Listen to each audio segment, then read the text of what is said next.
Hello welcome to my friends and my dear student. मैं संतोष कुमार पटेल और आप देख रहे हैं टेक्नो प्लस स्टडी चैनल। तो आज आपके सामने मैं लेकर आया हूँ एक इम्पॉर्टेंट क्वेश्चन जो कि बायोलॉजी से रिलेटेड है।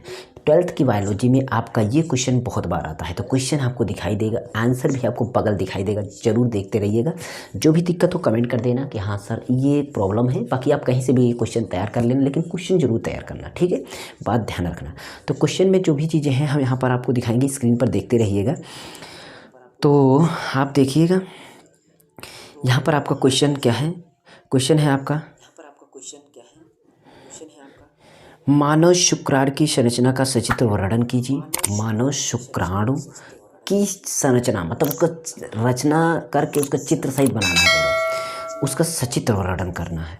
और नर के शुक्राणु का नामांकित चित्र बनाइए। बात वही। मनुष्य के शुक्राणु की संरचना केवल नामांकित चित्र बनाइए।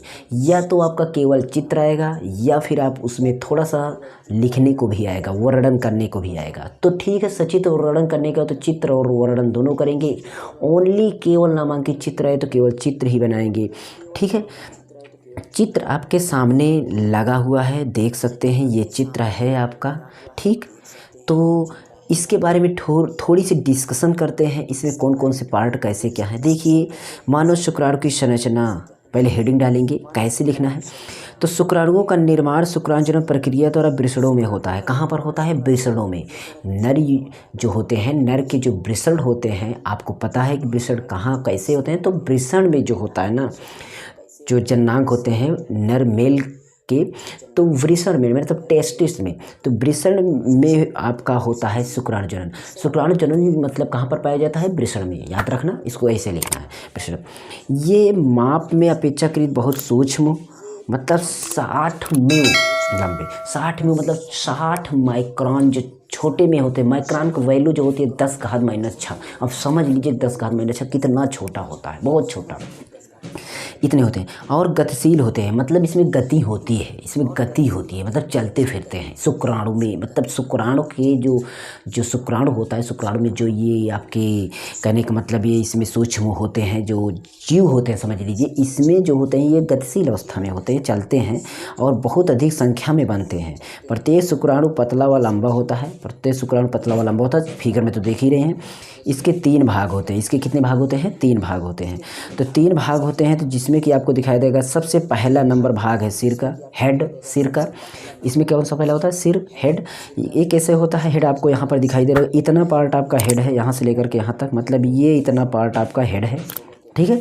बोला गया कि यह प्रायः फूला हुआ एवं लंबा सा भाग होता है। यह प्रायः जो होता है मतलब अधिकतर ये फूला हुआ भाग लंबा सा होता है। आगे इसमें एक लंबा सा अगुणित केंद्रक न्यूक्लियस होता है। इसके अंदर आपका यहाँ पर न्यूक्लियस होता है, ठीक है। न्यूक्लियस होता है, केंद्रक के चारों ओर एक लंबा सा के चारों ओर थोड़ा सा कोश का द्रव्य मतलब साइटोप्लाज्म होता है। इसके आगे की ओर शीर्ष पर गोल्जी कॉयों की बनी एक्रोसोम नामक संरचना होती है। बात समझिए। अब यहाँ पर आपको देखिए पूरा का पूरा ये आपका क्या है? ये पूरा का पूरा आपका हेड है। एकदम किनारे पर जो है आपका ये कोशिका कला है, पूरा कोशिका कला है, बाहरी परत जो होती है। और बीच में आपका यहाँ पर न्यूक्लियस है, और न्यूक्लियस के बाद आपका कुछ कोश की द्रव्य भरा हुआ साइटोप्लाज्म भरे हुए हैं। और आगे न्यूक्लिया की तरह जो थोड़ा सा दिखाई दे रहा है, यहाँ पर थोड़ा सा ऐसे न्यूक्लिया दिखाई दे रहा है, यहाँ पर आगे एक क्रोमोसोम है और यहाँ पर आपका न्यूक्लियस, इसमें कोश का द्रव्य भरा हुआ है यहाँ पर, ठीक है। तो बात को समझ गए होंगे, इतना आपका हेड में बात है। हेड के बाद अगर हम चर्चा करते हैं तो हमारा यहाँ पर देखेंगे तो हमारा मध्य खंड आता है। क्या आता है? मध्य खंड। तो मध्य खंड में आप अगर देखेंगे तो आपको क्या दिखाई दे रहा होगा? मध्य खंड में देखिए क्या बोला जा रहा है कि आपका मध्य खंड में मिड पीस जिसको बोलते हैं, यह सिर की अपेक्षा बहुत छोटा एवं छोटी सी ग्रीवा द्वारा सिर से जुड़ा होता है। ये छोटी सी ग्रीवा द्वारा मतलब एक छोटी सी ग्रीवा मतलब एक छोटी सी खुंडी द्वारा, जिसे बोलते नहीं, कड़ी द्वारा जुड़ा हुआ होता है। यहाँ पर देखिए आपको ग्रीवा दिखाई दे रहा होगा, छोटा सा कड़ी यहाँ पर, तो यहाँ पर, और यहीं पर आपका सेंट्रियोल होता है, ग्रीवा यहीं पर बोलते हैं भाग। इस भाग में 2 तारकाएँ तथा माइटोकॉन्ड्रिया और इसके बाहर थोड़ा सा कोश का द्रव्य होता है। इसके बाहर थोड़ा सा कोश का द्रव्य होता है। मध्य भाग में आपका यहाँ पर देखिए माइटोकॉन्ड्रिया भरे हुए हैं। इस पार्ट में देखेंगे तो आपका यहाँ पर माइटोकॉन्ड्रिया भरे हुए हैं, और माइटोकॉन्ड्रिया में आपका क्या है, यहाँ पर बीच में दिखाई देगा, तो कम समझ में आ रहा होगा।